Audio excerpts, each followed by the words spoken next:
let's look at the big questions. Has India taken the right stand on the Israel-Hamas conflict? Is Iran behind this Hamas attack on Israel, as some suspect? Is this a bid to derail growing Israel-Saudi Arabian ties? Will the war expose the divide in Islamic world, and will more countries now get drawn into the conflict? Lots of questions that we will raise today. I'm joined by Derail, his former director, Israel National Security Council, Kawal Sibal, former Foreign Secretary with us, and KC Singh, former Secretary MEA. He served in the Gulf. I want to come to my guest from Israel. Derail, you might have heard the Palestinian envoy to India saying it's one thing to ask Palestinians to condemn what's happened in Israel, the attacks on civilians. What about Israel targeting, according to him, innocents in Palestine, carrying out what he calls occupation? When will that be condemned? First of all, I have to say, I am a former Israeli security establishment official, and am also a staunch supporter of peace and of a two-state solution, and have fought for that in my country, along with many other people, for many, many years. And it is for that very reason that I am stunned and disgusted by these words. This is not about peace. This is not about a political objective of Hamas. It has absolutely nothing to do with that. This is not the Palestinian Authority. This is the Hamas, a terrorist organization that has taken over its own population and has now committed heinous crimes against humanity and against war crimes in Israel. So to have any kind of support for that, whether Palestinian or not, is to me completely deplorable. In Israel, unlike on the other side, we don't ever celebrate and give out candy when civilians are hurt. And they are only ever hurt if it is an operational mistake or miscalculation, or because Hamas specifically wants them to get hurt, because it hides its launchers in hospitals and in schools. So I don't understand, with all my desire for peace and with all my strong support for finding a settlement and a two-state solution, any hesitation to condemn what Hamas did in Israel and is still doing by holding those civilians, children, babies under 1 year old, separated from their parents, holding them captive. How that is difficult to condemn, I will never understand. So what I have no problem. What you're saying, Helen, is there's a distinction between Israel's political solution to West Bank and Gaza, and you want to make that firm distinction, sharp distinction, with what you see as pure terrorism, which Hamas represents. Am I correct?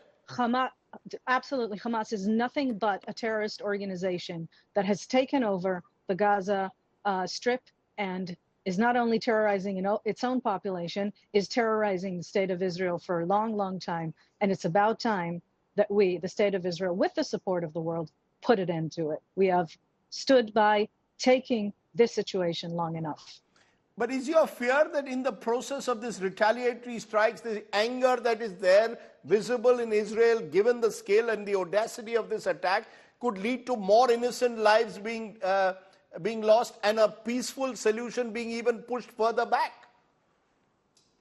Absolutely. Absolutely. But this is exactly what Hamas is aiming for. Hamas is not aiming for a solution. Hamas is not aiming to get its own state.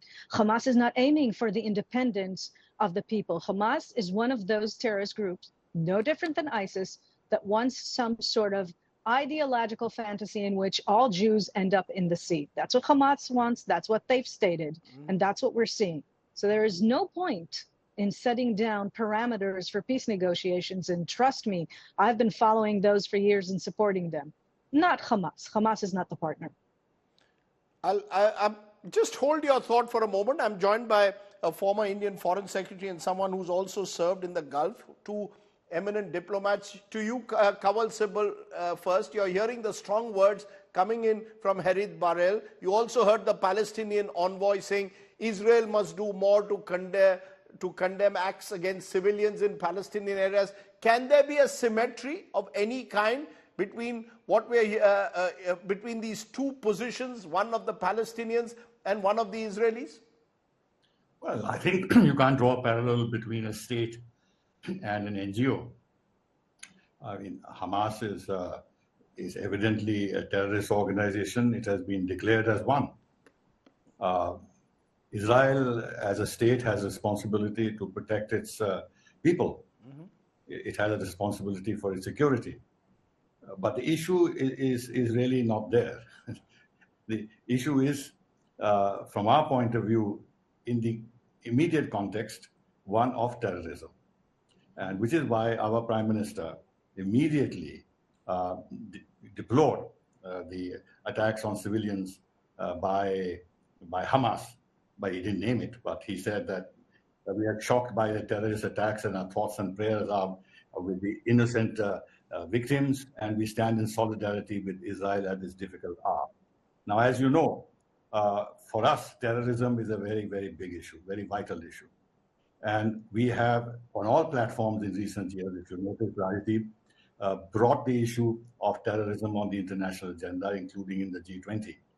And the international community, at least on paper, is one on the fact that no cause justifies the use of terrorism. So even if Hamas or the Palestinians have a cause, it doesn't justify the kind of terrorism that we have seen today. So our statement by the Prime Minister is not a statement on the political aspects of the Israeli-Palestine conflict, but limited to the terrorism issue. And unfortunately, we've seen action-reaction on both sides for many years now. There have been 5 Israeli operations in Gaza. One lasted about 57 days.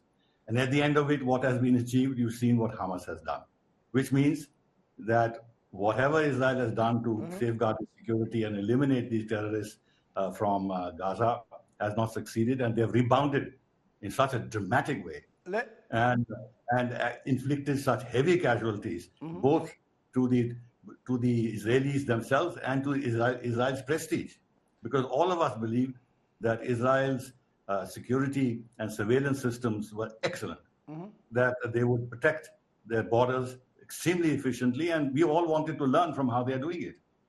And now we see that they have been penetrated, and massive attack has taken place, and Israel has suffered casualties which they have never suffered in their history until after the creation of Israel, not even in the Yom Kippur War. India has taken a clear position that what Israel has suffered is the worst form of terrorism.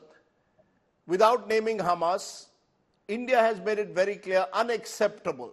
Do you agree that a red line has to be drawn there? That for all the history of occupation of Palestinian lands, a vexed, complex issue, the first step has to be outright condemnation of the killings that have taken place, the hostage taking, innocent civilians being bombed. Do you believe that you can draw a symmetry with what's happened in the past to Palestinians with what the Hamas has done today to Israel? No, there are no two views about it. As far as what Hamas has done is absolutely condemnable. But at the same time, when you talk of the Palestinian issue, it can't be treated in isolation. It's not Hamas. They don't present the Palestinian issue by themselves. The National Authority is based in the West Bank. The Palestinian Authority is based in the West Bank. To an extent, it has suited Israel that you keep the two factions divided and they work against each other. But the problem has started from January when Mr. Netanyahu formed his coalition government by taking far-right parties into his coalition. There is Mr. Ben Gvir, who heads a very anti-Arab party. There is Smotrich, who has a hyper-nationalist faction. And so they've altered the agenda on which there was consensus in Israel for the last 30, 40 years, whenever the peace process was taken up. So that basic understanding has been changed. They were moving, and that's why they went after the judiciary. And once the attack on the judiciary started, of course, Netanyahu did it to save himself from corruption charges. But the extreme right wing is interested because they want to refashion Israel into a completely orthodox Jewish state in which the Arab will be a second-class citizen or the Palestinian will be a second-class citizen. So many of those proposals were moving in that direction. And the world has ignored it. Nobody has any time for it because agenda of the world has moved on. And in the meanwhile, the Americans started by bringing Israel into the mainstream and restructuring the architecture, the security architecture of West Asia. And that's where the Abraham Accords came. UAE stepped in, but the Saudis were holding back. So you had I2U2, which is India, Israel, UAE, and US. We had the India-Europe on the sidelines of G20, that there'll be a line going all the way from here, on land, maritime connection to Europe. And I said then, the fact that all the people sitting who announced this were there accepting the Prime Minister of Israel. So if you don't have the Israeli Prime Minister there, what kind of a deal is it? That problem is always going to arise. So this was always bubbling. And in fact, the defense minister of Israel protested at one stage, and he said the protests, large protests against the attack on the judiciary are affecting the Israeli defense forces.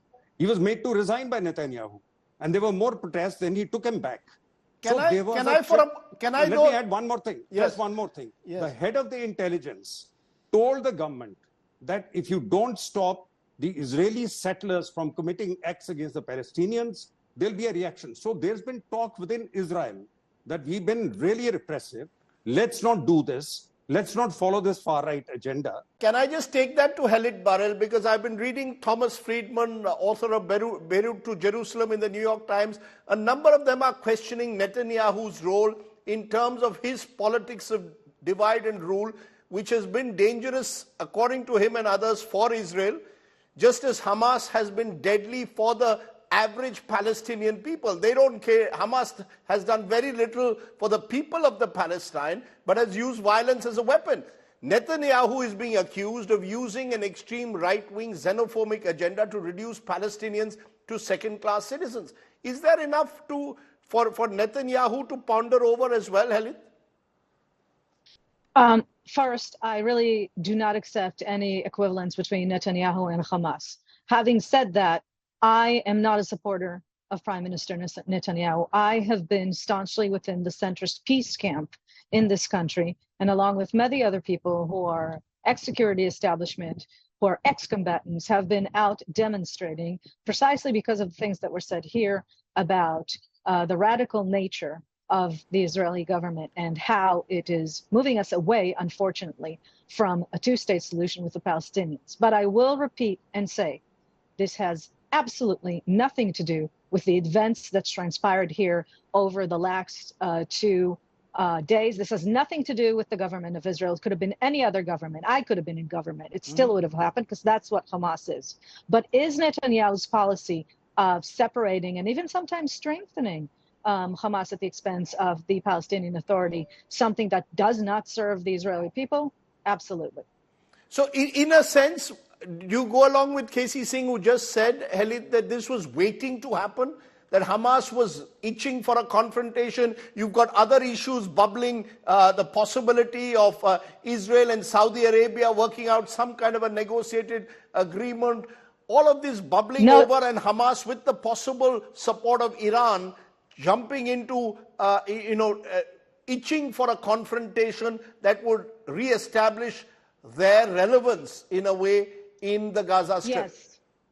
Yes, there is no doubt in my mind that Hamas is backed here by Iran, that it did not carry out this operation on its own, that it is not something that was planned and executed solely by Hamas, and together with Iran's support of Hezbollah and other proxy groups, for sure. The thing about Iran is this. There's nothing Iran wants to see less than peace in the Middle East. There's nothing that Iran wants to see less than Saudi Arabia joining and enhancing what is also already the Abraham Accords and creating some sort of moderate coalition in the Middle East that would counter its radical policies, its use of terrorism, and its relentless pursuit of a military nuclear capability. So absolutely, if this could strain Iran, if this could strain the possible peace, which is already complicated to carry out, they would do that.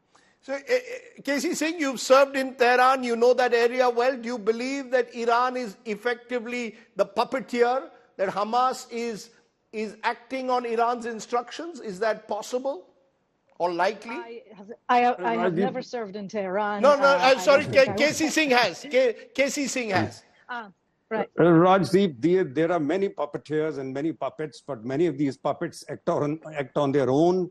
They use those who are pretending to be puppeteers, they have many factors driving them. I don't think it's as simple as Iran pressing a button and Hamas acting, but yes, there are interlinkages.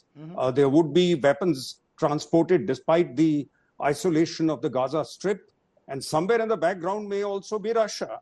Don't forget that there is a new configuration to the extent that this new distraction takes place. So remember, the Americans have had to move a naval flotilla to the Eastern Mediterranean. To the extent that happens, the American focus on Ukraine goes off. So we know there are close links at the moment between Iran and Russia. We know that there is another configuration. But interestingly, the Chinese have adopted the traditional balanced position. They just simply said restraint, and they repeated the two-nation principle. Whereas India only talked of one and not of the other. And that is why they speculate. It's not that Prime Minister did something wrong by condemning the terrorism, which is the correct thing, but because India usually uses both the arguments. So that is why it was noticed, and the Chinese have used both the arguments. How do you think then, Kawal Sibal, India should play it? As you said, the Prime Minister has unequivocally condemned the acts of terror that have taken place. How should India, though, play it, given the fact that we want to also be conscious of our relationship with the Islamic world, more moderate nations within the region? How should India play it? Because you're even hearing from the Saudis. The Saudis are very clear now. They are not willing to in any way reach out to Israel. They are standing up for now, at least with the moderate Palestinians. How should India play it? Look, it is not for the Prime Minister to make the kind of statement which the Foreign Ministry should make on the political issue. And that's where the two-state solution and everything comes in, which we have supported, which has been passed by the United Nations umpteen times. Now let's wait what the External Affairs Ministry says, which then can put the whole thing in a political perspective. But what Prime Minister was very eager to mark as a point in pursuit of his larger policy of developing an international consensus on terrorism, that no cause justifies the use of terrorism, and there has to be zero tolerance of terrorism, and the world should progressively accept this. Now, that was limited to that. So that is one aspect. The other is that even the statement by the UAE I've seen is very moderate. It talks about avoiding civilian casualties on both sides. There's no recrimination, there's no condemnation of Israel. Likewise, in the case of Saudi Arabia, there's no condemnation of but there's Israel. no condemnation of Hamas either. There's no condemnation. There's no condemnation of Hamas. No, sorry, I meant Hamas. I didn't mean Yes. Israel. No condemnation of Hamas. Even in the Saudi statement, there's no condemnation of Hamas. All they've said is that the talks that were going on between Saudi Arabia and United States to build some bridges between Saudi Arabia and Israel, they have been called off. Now, if these conservative Arab monarchies are taking a middle-of-the-road position, I think India will align its views and thinking with those statements, because we have now developed very close relations with both UAE and Saudi Arabia, and therefore we don't have to take a position which is out of line with the Arab monarchies, so as to preserve our interests with them, as well as in this case of Israel, we have very vital interests in Israel, and we have a firm position against terrorism, which affects Israel's security. So we will also try and preserve our relationship with Israel, and Israel is very happy and satisfied with the statement that has come from our side. But there are some bigger issues which you mentioned, which are very important in terms of how we go forward, which is the ITU2, which is the India, Middle East, Europe corridor. All this will be put on hold. And then there are the issue of oil prices and pressures like that.